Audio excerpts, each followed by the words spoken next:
اعوذ باللہ من الشیطان الرجیم بسم اللہ الرحمن الرحیم رب اشرح لی صدری ویسر لی امری واحلل عقدۃ من لسانی یفقہوا قولی۔ ریاض الصالحین دوسرا حصہ، احادیث نبوی صلی اللہ علیہ وسلم۔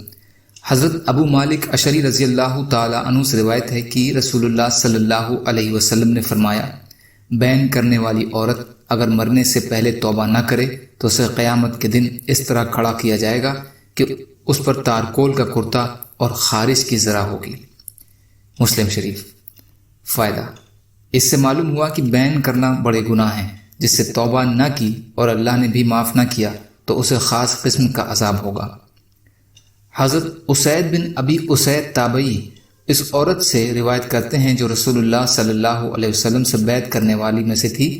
اس نے بیان کیا، وہ بھلائی کے کام جن کے کرنے کا رسول اللہ صلی اللہ علیہ وسلم نے ہم سے عہد لیا تھا، ان میں یہ عہد بھی تھا کہ ہم اس اللہ کی نافرمانی نہ کریں، وہ یہ کہ چہرے کو نہ نوچیں، ہلاکت کی بددعا نہ کریں، گریبان چاک نہ کریں اور بال نہ بکھیریں۔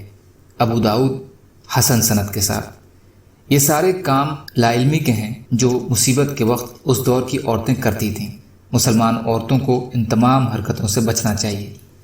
حضرت ابو ہریرہ رضی اللہ تعالیٰ عنہ سے روایت ہے کہ رسول اللہ صلی اللہ علیہ وسلم نے فرمایا، جو بھی مرنے والا مرتا ہے تو اس پر رونے والے کھڑے ہو کر کہتے ہیں، ہائے پہاڑ، ہائے میرے سردار، یا اس قسم کے اور الفاظ، تو اس میت پر 2 فرشتے مقرر کر دیے جاتے ہیں، وہ اسے مکے مارتے ہیں اور کہتے ہیں، کیا تو ایسا ہی تھا؟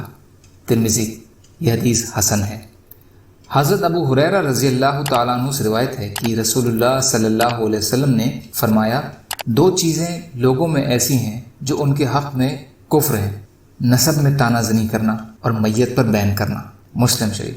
فائدہ، یہ روایت اس سے پہلے باب تحریم میں گزر چکی ہے۔ یہ دونوں چیزیں افعال جاہلیت میں سے ہیں جن کو اسلام نے مٹایا ہے، اس لیے ان کو کرنے والا مانو کافرانہ عملوں کو زندہ کرتا ہے۔ اللہ تعالی ہم سب کو کہنے سننے سے زیادہ عمل کی توفیق عطا فرمائے۔ یا اللہ، مظلوم کشمیریوں، فلسطینیوں اور جہاں پر بھی مسلمان پریشان حال ہیں ان کی مدد فرمائیے۔ یا اللہ، ہم سب کو اپنی استطاعت کے بقدر اپنا حق ادا کرنے والا بنائیے۔ یا اللہ، سچی توبہ کی توفیق عطا فرما دیجیے۔ یا اللہ، گناہوں کو بخش دیجیے، پریشانیوں کو دور کر دیجیے، حادثات کی موت سے بچا لیجیے۔ یا اللہ، رحم کا، کرم کا، عافیت کا معاملہ فرما دیجیے۔ سبحان ربک رب العزت عما یصفون وسلام علی المرسلین والحمد للہ رب العالمین برحمتک یا ارحم الراحمین۔ لا الہ الا اللہ محمد رسول اللہ۔ والسلام علیکم۔